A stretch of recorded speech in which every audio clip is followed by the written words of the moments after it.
Welcome to the Twin Cities as Central Division action in Week 6 welcomes you to a star-studded matchup between the Minnesota Wind Chill and the Chicago Union in a game that very well could decide the fate of the Central if it comes down to it, with a Chicago win this afternoon and evening. And for the Minnesota Wind Chill, a big win here today is going to be very pivotal in trying to take a division that has eluded them for the past 2 years now. Chicago, they've kind of been the bane of their existence, but they're looking to change that this year with the biggest carrot on the stick in franchise history, with championship weekend coming right here.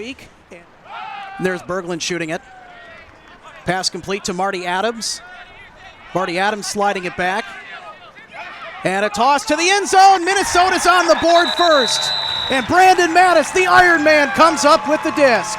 As they're going to swing it out, they'll eventually be able to move it past their end zone, and they're going to let this one fly. Paul Arters rips it deep, looking for the St. Paul native, Ross Barker, and through the collision, heavy contact, and the disc falls incomplete.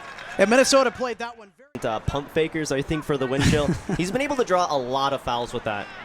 Dregney handles, slicing it through, and he's got Brett Bergmeyer in the end zone. Minnesota on the board again, and they have the 2-1 lead.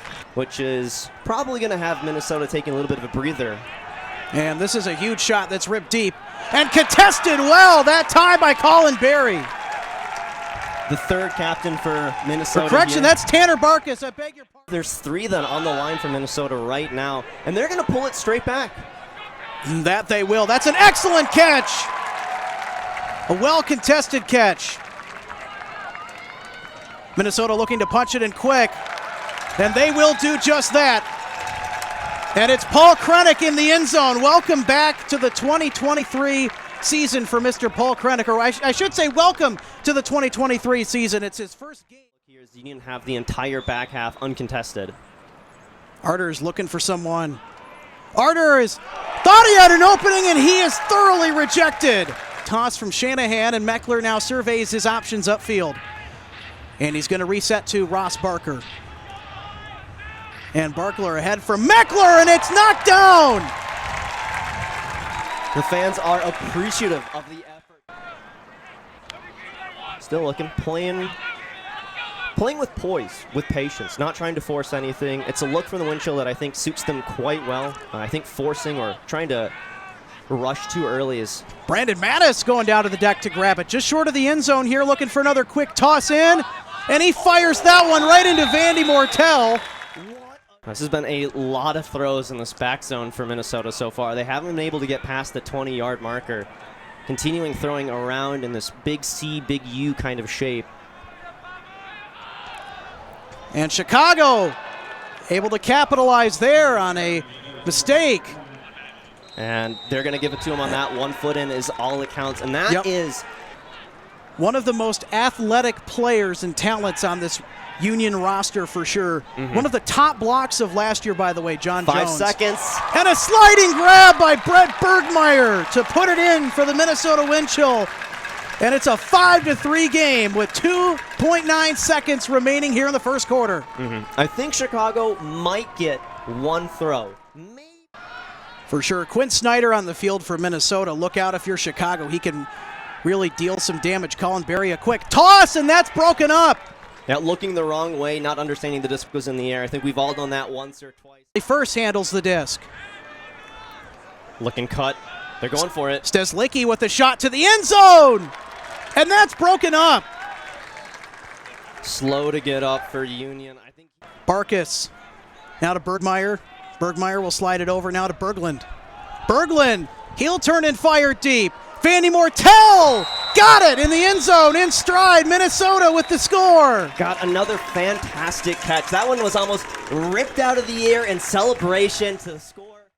Colin Berry slicing it through into the middle of the field to Bivon. Vinotka going deep. And Minnesota's got it. He will not. Quinn Snyder with goal number 1 on the night for the Wind Chill. We highlighted him for a reason. He is the deep threat. He's the guy that... Barker flips it back to Arters. Arters back to Barker.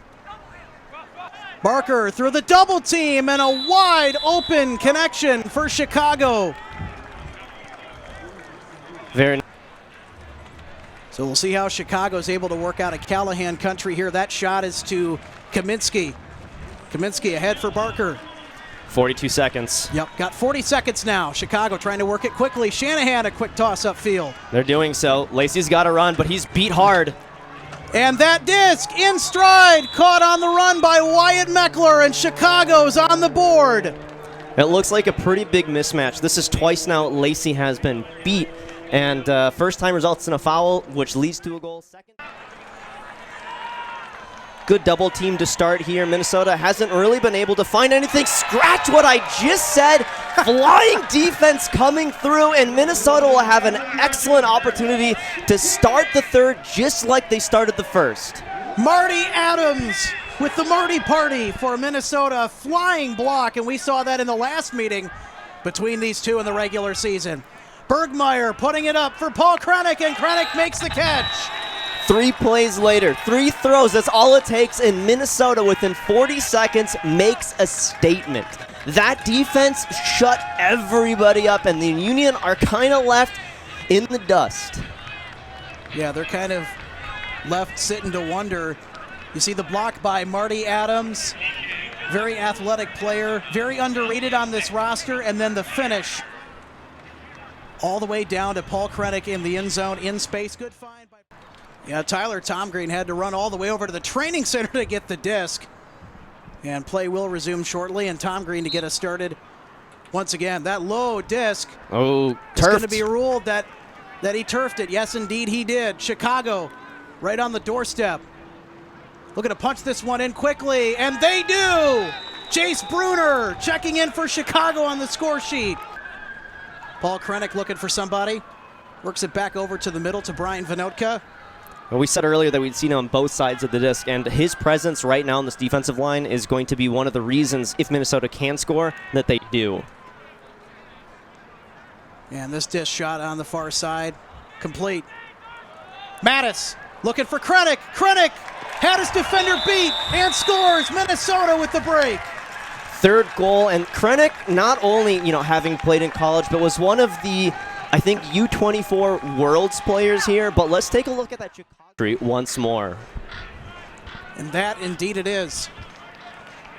So far, neither team has given up a Callahan today, and Dylan DeClercq with light speed on that block for Minnesota. God, he had no business actually hitting there. That was not quite caught, so it was a secondary catch that he was trying to stop, but it doesn't matter. Minnesota's able to punch that one in, and a throw or two later. Near the end zone with it. Gonna have to reset it back. Tomgreen slides it towards the middle again. Minnesota working the far side now. Brian Vinotka takes his shot to the end zone. Quinn Snyder with his second. Working overtime for that one. His long arms reaching out. I think that defense would have been there against most average receivers, but Snyder, we talked about him earlier. He's big. And this is going to be a pull picked up in the end zone. Chicago trying to get it out as quickly as they can. It's been one of those nagging things at Chicago that they've had to deal with, is these deep pulls for Minnesota. And this one is ripped deep to the end zone. Leighton looking for it all here. And it's knocked away. Big mosh pit down there near the goal line in the end zone. Disc knocked away. Yep, time expires. It's a good huck. It gets there. One of the hallmarks of zone is you usually play it when it's really, really windy. So these throws, these swings, they're a little bit more risky. But on a day like this, the flags, they're barely moving. Oh, wow! My God, what a D! A stupendous defensive play there for Chicago. Minnesota maybe a little bit greedy, working up that side. Wide open here. Chicago. Johnson gives it back to Shanahan. Shanahan moves it up. And Chicago works around the Minnesota D to find the goal. He's got to get rid of it here soon to avoid a stall, and he just does to Tomgreen. Gets it right back. Vandy Mortel taking his time here. Flips it to the end zone over the Chicago defense. And Michael Jordan scores for the wind chill. Emphatic celebration there as well. That's what Marty Adams has the disc at center. He'll toss it over to, I think that's Lacey. And DeClercq, he got it. He held on to it. Just barely, but it counts. So Dylan DeClercq keeping the drive alive for Minnesota. Marty Adams goes Superman mode to continue this drive for Minnesota on the break. Disc slid over to the middle. Still holding for possession here. Minnesota not wanting to force anything. But you can hear a timeout call. I think a little panic there. Stall count getting high, and I think this is the second for Minnesota this half. Actually, I think this one's their first. I think it was Dave Woods and Chicago that called it earlier. So under 4 minutes to play here in the final quarter. And the wind chill able to punch it in. There's a complete lack of communication. I think the Chicago Union honestly thought somebody else was back there, but that hammer is as free as can be. Johnson to the far side. You got 40 seconds. And that throw caught on the ground by a sliding Jesse Johnson at the goal line, in for a score. That was an exceptional play. He's still sitting on the ground. So Chicago hoping to press them into making a mistake. So Michael Jordan down to the side now. Vandy Mortel flips it to Jordan Taylor in the end zone, one-on-one, and he makes the grab, and Minnesota, with that, has put this game out of reach. Yeah, that was such a great little throw there, and yep, with another 3-point gap, I think this team are going to have to go into their next week with a little bit of a different take on things. This away game was difficult for them, but Arters, he's going to try one last shot here, and it's a great throw. All alone, the running through defense isn't going to be there, and Sjogren, who will come down with the disc at the last possible moment. 0.3 seconds on the clock as the Union will hit 18 points. That's going to do it. Minnesota will find their revenge, and they will find victory here tonight. The last pull is in the books, and the final score is at 20-18. The Wind Chill will reign victorious. They'll tie up the series with their rival at 1 game apiece, and they will climb to a record of 4-1, putting them on top of the Central Division, as Chicago will fall to 2-2.